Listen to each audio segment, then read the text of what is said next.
अब तक तो आपको पता चल ही गया होगा कि आईटीआर फाइल करने की 16 सितंबर 2025 आखिरी तारीख थी।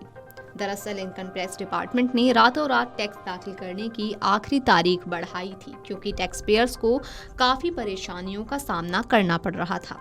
दरअसल 15 सितंबर आखिरी तारीख मानी जा रही थी, जिस वजह से सभी लोग टैक्स पे करने में लगे हुए थे।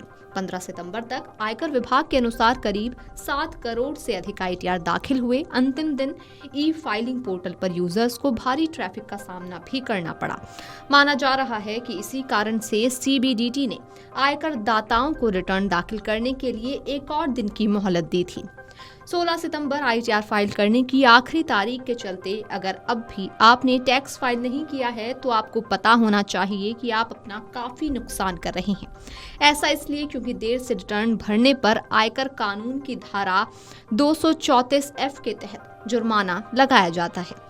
यदि आपकी कुल आय 5 लाख से ज्यादा है तो 5,000 रुपए की पेनल्टी लगेगी। वहीं अगर आपकी आय 5 लाख रुपए से कम है तो ये शुल्क 1,000 रुपए होगा। ये शुल्क उन सभी करदाताओं पर लागू होता है जो समय पर रिटर्न नहीं भरते हैं। और सिर्फ इतना ही नहीं, देर से रिटर्न दाखिल करने के और भी कई नुकसान हैं। जैसे अगर आपको शेयर बाजार, म्यूचुअल फंड, प्रॉपर्टी या बिजनेस से कोई नुकसान हुआ है तो आप इस नुकसान को अगले आने वाले सालों की कमाई में एडजस्ट कर सकते हैं, लेकिन इसके लिए जरूरी है कि आप अपना आयकर रिटर्न समय पर यानी कि 16 सितंबर की डेडलाइन तक भर देते। अगर आप इस तारीख के बाद रिटर्न भरते हैं तो आप इस नुकसान को आगे नहीं ले जा पाएंगे। हालांकि घर या प्रॉपर्टी से होने वाला नुकसान आप देर से आईटीआर भरने के बाद भी अगले सालों में कैरी फॉरवर्ड कर सकते हैं। साथ ही अगर आप आईटीआर देर से भरते हैं तो जितना टैक्स बकाया है उस पर हर महीने 1% के हिसाब से ब्याज भी देना होगा।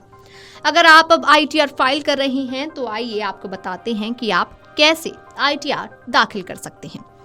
आपको ऑफिशियल पोर्टल incometax.gov.in पर जाकर ही आईटीआर फाइल करना होगा। लॉगिन करके सही फॉर्म चुनें, डिटेल भरें और सबमिट करें। ध्यान रहे कि केवल फाइल करना ही काफी नहीं है, आपको इसे ई वेरीफाई भी करना होगा। ई वेरिफिकेशन आप आधार, ओटीपी, नेट बैंकिंग या डिजिटल सिग्नेचर से कर सकते हैं। आईटीआर फाइल करना सिर्फ टैक्स पेमेंट के लिए नहीं बल्कि कई और फायदे देता है। ये एक इनकम सबूत है जो आपको लोन, क्रेडिट कार्ड, वीजा और कई सरकारी कामों में मदद करता है। समय पर फाइल करने से पेनल्टी से बचते हैं और अगर आपका टैक्स ज्यादा कटा है तो जल्दी रिफंड भी मिल जाता है। अगर आपने अभी तक आईटीआर फाइल नहीं किया है तो तुरंत जरूरी डॉक्यूमेंट्स इकट्ठा करें, पोर्टल पर लॉगिन करें और फाइलिंग पूरी करें। Video desk amarujala.com। अगर आप ये वीडियो YouTube पर देख रहे हैं तो हमारे चैनल को सब्सक्राइब कर बेल आइकन दबाएं और Facebook पर देख रहे हैं तो हमारे पेज को लाइक करें।